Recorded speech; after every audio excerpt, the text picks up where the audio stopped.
bienvenidos a Conexión Comunal. El día de hoy vamos a conversar de un tema que francamente es una tragedia que lamentablemente vivimos aquí en Guanacaste todos los años. Estoy hablando de los incendios forestales.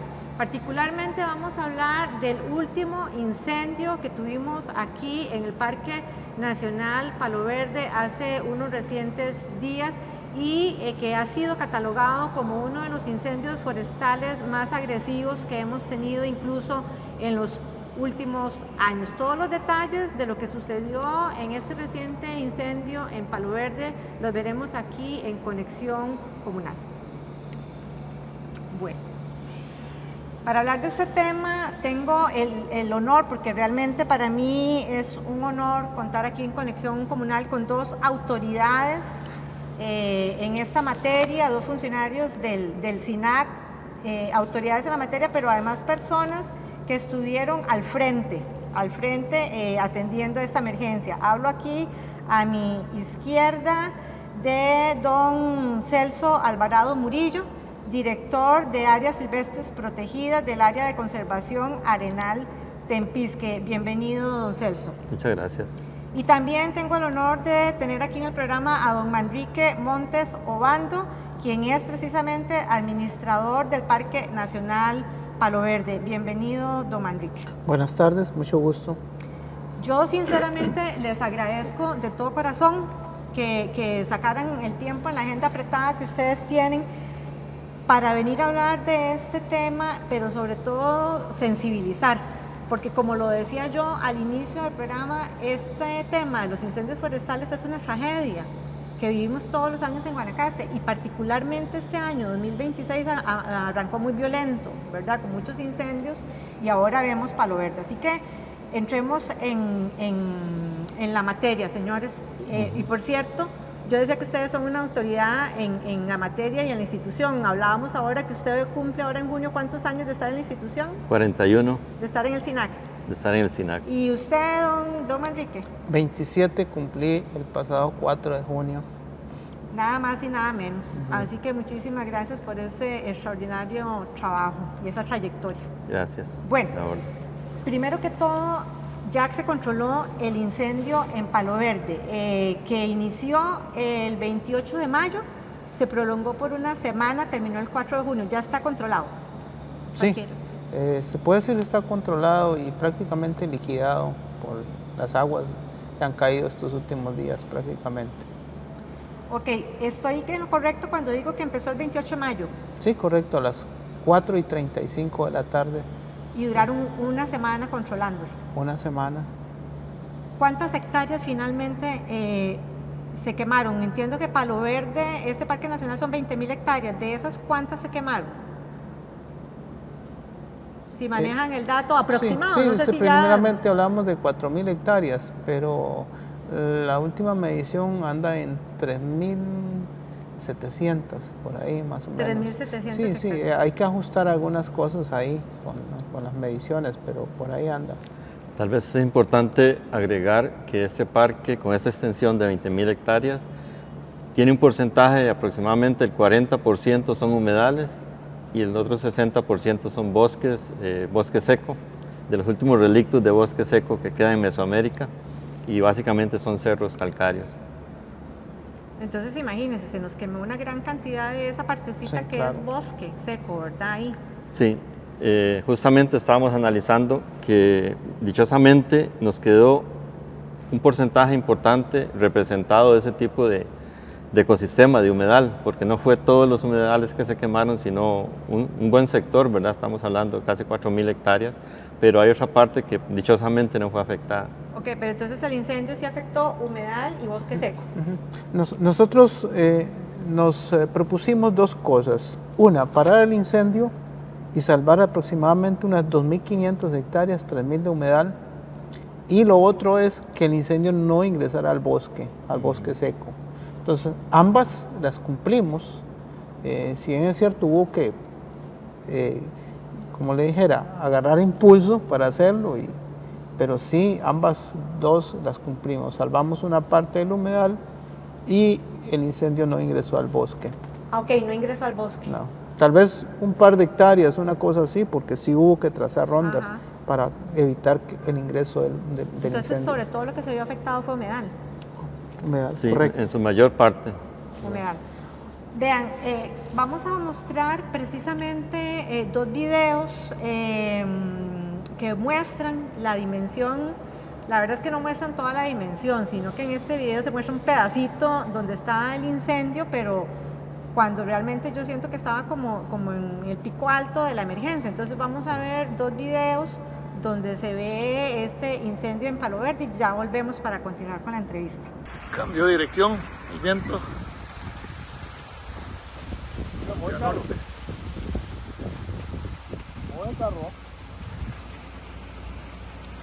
Es totalmente impresionante, columnas de 40, 50 metros de altura.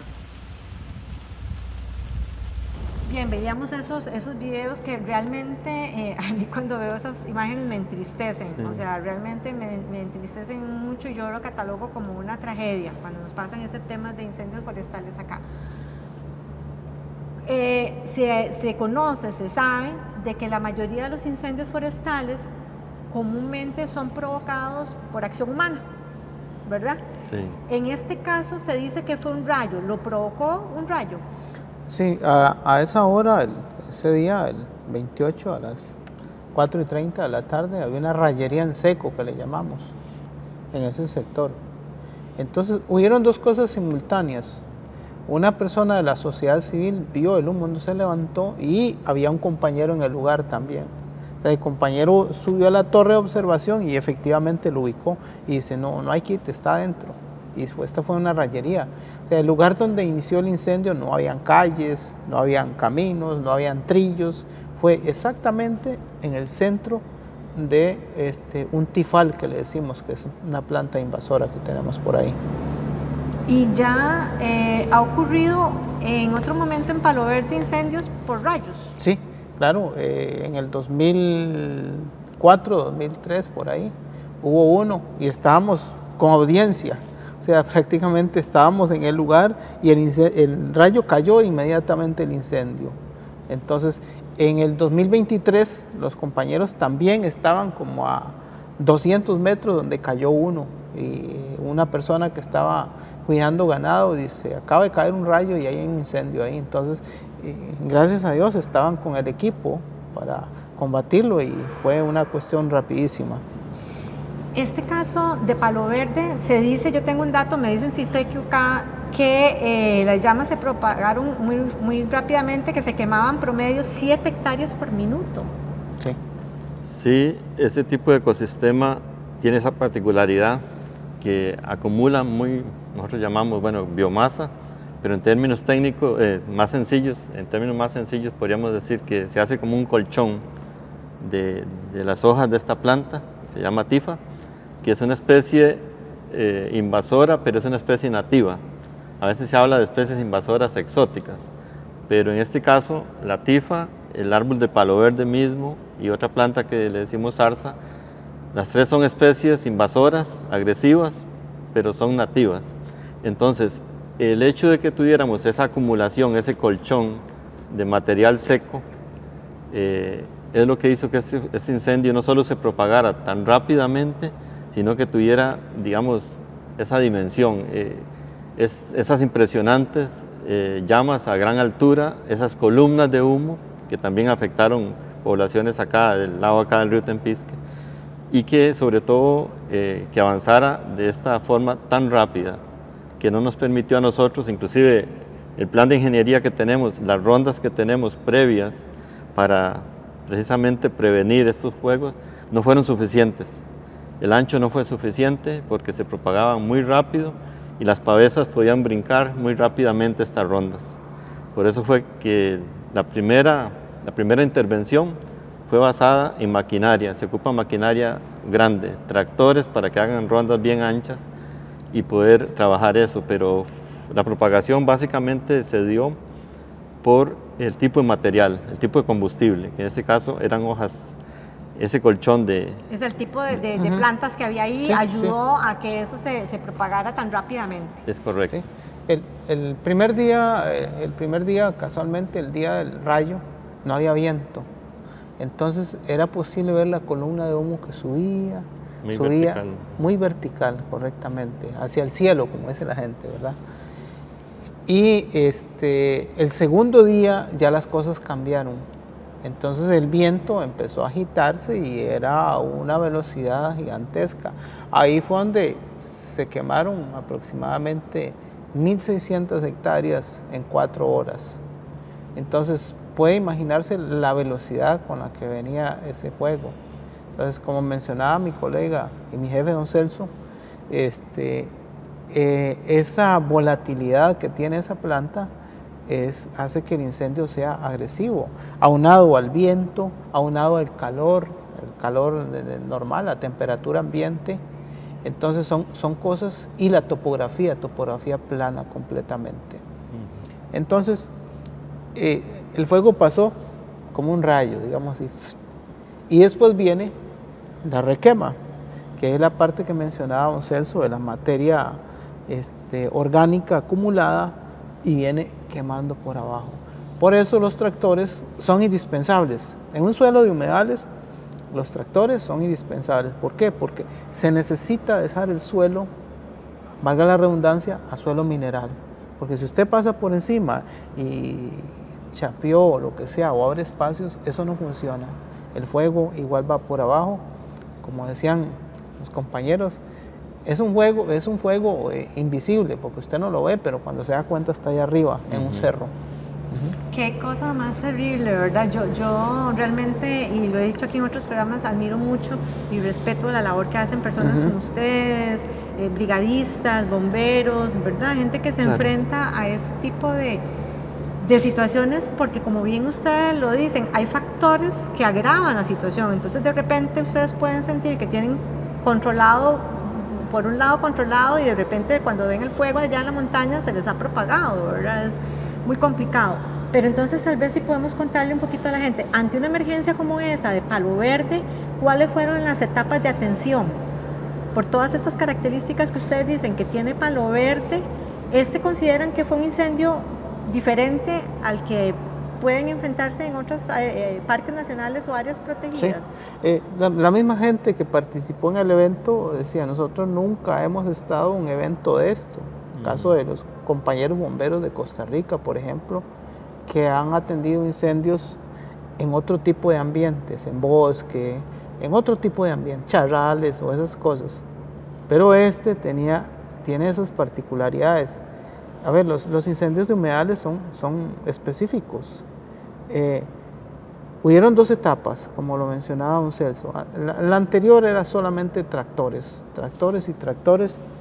todo lo que se pudiera para ampliar las rondas existentes o abrir caminos nuevos, pero era tanta la velocidad que no dio tiempo de terminar muchas rondas. Inclusive calculábamos, 500 metros o 1 kilómetro casi para trazar una ronda, y cuando el tractor ya estaba a la mitad, ya el fuego lo tenía encima. Salga de ahí, porque primero la vida.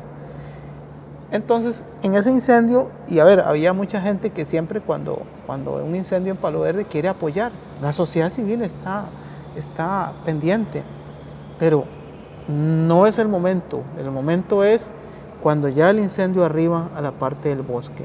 Entonces sí entra toda la mano de obra voluntaria, institucional de bomberos de Costa Rica, de otras áreas de conservación. El incendio estuvo en los primeros 2-3 días en nivel 2, por eso mismo. Ya cuando llega al bosque se eleva a nivel 3, porque ya requiere de apoyo de los mismos guardaparques, bomberos forestales, de los mismos bomberos forestales voluntarios de otras áreas de conservación. Entonces ya un nivel 3, por ahí. Por etapas. Sí, por etapas. Herramientas manuales también. Ajá. En esa etapa ya entran lo que son las herramientas manuales. Ya entran la gente con machete, luego entran las sopladoras.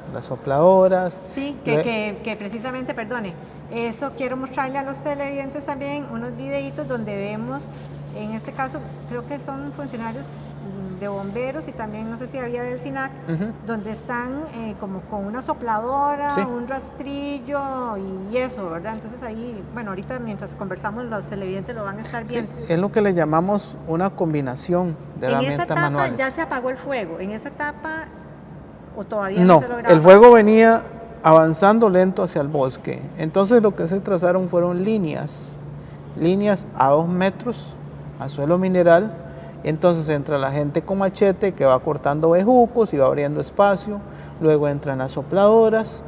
Luego atrás viene el MacLeod, el Pulaski y otras herramientas manuales que vienen totalmente dejando aquello en suelo mineral. La idea es que si el fuego avanza, llegó hasta ahí. Es una línea de control prácticamente. Al cambiar de tipo de combustible, de vegetación, digamos, si hay más humedad, aunque no parezca, la vegetación está seca, pero hay más humedad en el suelo.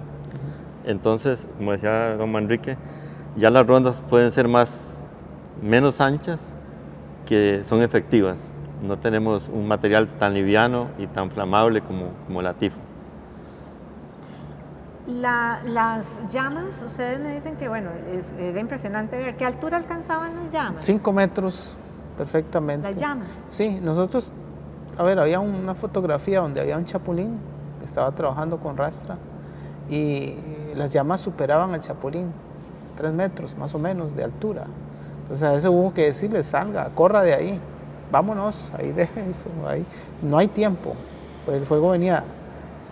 A ver, si, tal vez se estaba trabajando bien y el viento estaba hacia aquel lado, el humo estaba al otro lado, no había ningún perjuicio para la persona que estaba haciendo. Inesperadamente y repentinamente el viento cambiaba. Entonces ya todo se iba en contra de ese pobre operario que estaba ahí y de su máquina. Entonces había que decirle, pese a que estuviera a 100 metros, salga de ahí, porque era evidente que en unos minutos el fuego iba a estar ahí. Nosotros hablamos como de 3 conceptos, ¿verdad? Que es el fuego está contenido, que es que no está avanzando, controlado cuando ya tenemos más control del fuego, y liquidado es cuando ya nos estamos dedicando a aquellos pequeños focos o troncos que están encendidos, terminarlos de apagar, para decir ya el fuego está, el incendio está en etapa de liquidación o ya está controlado y liquidado. Sí. Okay.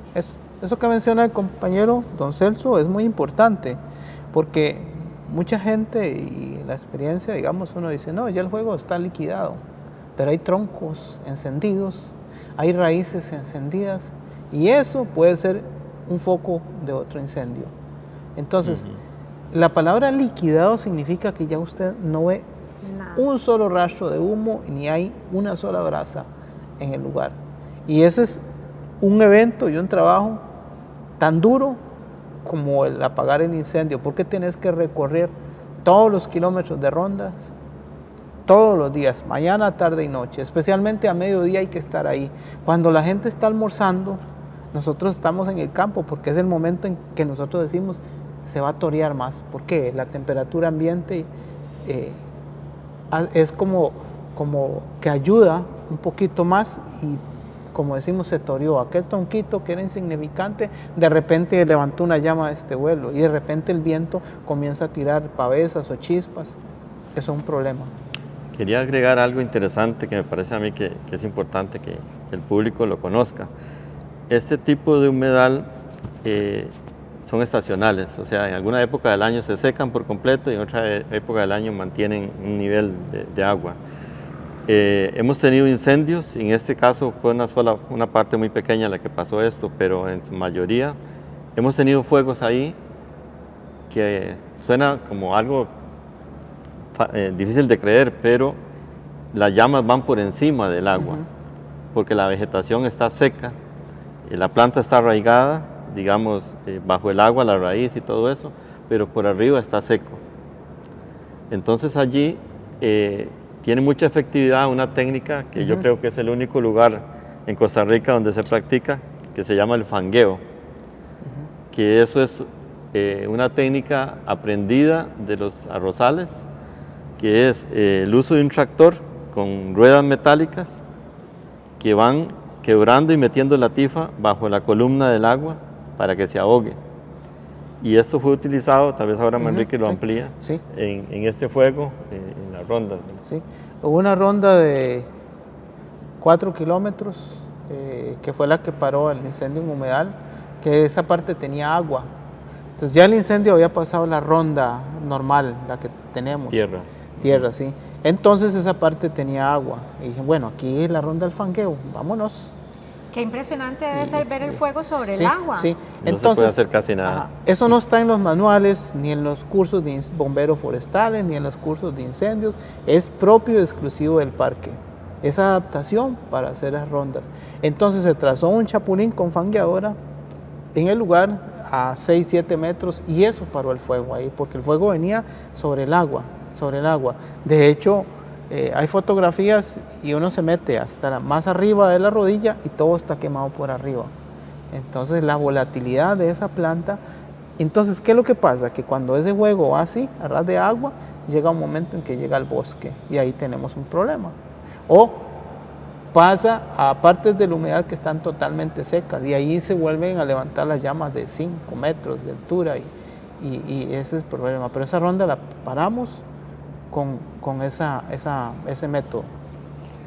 Debería agregar también otra técnica que se utilizó fue el enfriar, digamos, la vegetación y también el uso del agua fue también muy útil en lo que era liquidación. Para eso fue muy importante el apoyo de tener un cisterna con agua para estar cargando unos vehículos que nosotros llamamos vehículos de intervención rápida o le decimos VIR. Y tener esa cisterna ahí, que creo que lo facilitó el AIA, ¿verdad? No, fue muy importante. Fue del ICE más bien. ¿El cisterna? Sí, el cisterna fue del ICE. Es un cisterna de 18,000 litros de agua. Entonces, llegaron a haber 16 vehículos extintores. Entre los vehículos de SINAC, que son un VIR, los vehículos de intervención rápida, y los vehículos de bomberos, pero era un lugar tan seco ahí donde no había agua. Entonces el ICE nos facilitó un cisterna que con ese fue el que nos ayudó a dotar a todo el equipo que había ahí. Entonces lo que menciona don Celso del enfriar esas orillas es, digamos, una cosa de vital importancia. Qué impresionante, ¿verdad? Si tuviéramos que hacer, estoy impresionada yo, o sea, lo difícil que es apagar un fuego de una dimensión así en condiciones como esas de Palo Verde. Si tuviéramos que hacer como un recuento, digamos, en total, hablábamos ahora, antes de empezar el programa, que participaron casi 400 personas. Fue sí. Lo que se ocupó para apagar el fuego. Ahora hablamos un poquito de qué instituciones eran. Casi 400 personas para apagar ese incendio en Palo Verde. ¿Cuántos chapulines? ¿Cuánta máquina? Háganos un poquitico el recuento de todo lo que se tuvo que utilizar, porque a mí se me va a parar el pelo. A ver, ahí llegaron a ver 4 chapulines con rastra, 2 bajop, llegaron a ver una fangueadora, un chapulín con fangueadora, estamos hablando de 5 o 6, y llegó a haber también una carreta de volteo, porque era necesario a veces echar piedras en un lugar donde no se podía pasar. Entonces había una cuestión ahí. El cisterna que les mencioné anteriormente, y sí, por ahí andamos más o menos. Hubieron como 8 o 9 máquinas ahí. ¿Y los VIR? Y los vehículos de intervención rápida. Solo el SINAC eran aproximadamente 10. Y de bomberos de Costa Rica eran 7 también, eran 17. Entonces, ¿vehículos? Sí, vehículos. Entonces, imagínese usted, las líneas de defensa eran líneas de 7, 8 kilómetros de distancia. Entonces había que recorrer esos kilómetros todos los días para cerciorarnos de que el incendio no había pasado. Más que todo. Sí. Y cuando viene un incendio de esos y pega a la orilla, no es como cuando en un potrero que usted va y inmediatamente se va a asomar y dice, no se quemó el cerco. No, ya teníamos que alejarnos por lo menos 500 metros del incendio y esperar por lo menos 2 a 3 horas, porque era el humo era tan denso que había que esperar 3 o 4 horas para ver si no se había pasado la ronda. Entonces es otra, No, yo estoy otra de las impresionada. cosas. Vean, hagamos un cortecito, precisamente ahora que usted menciona el tema del humo y todo eso, porque también quiero ahorita que volvamos mostrarle a nuestros televidentes unos videos impresionantes de las columnas de humo, ¿verdad? Ahí en Palo Verde. Entonces hacemos un cortecito y ya volvemos.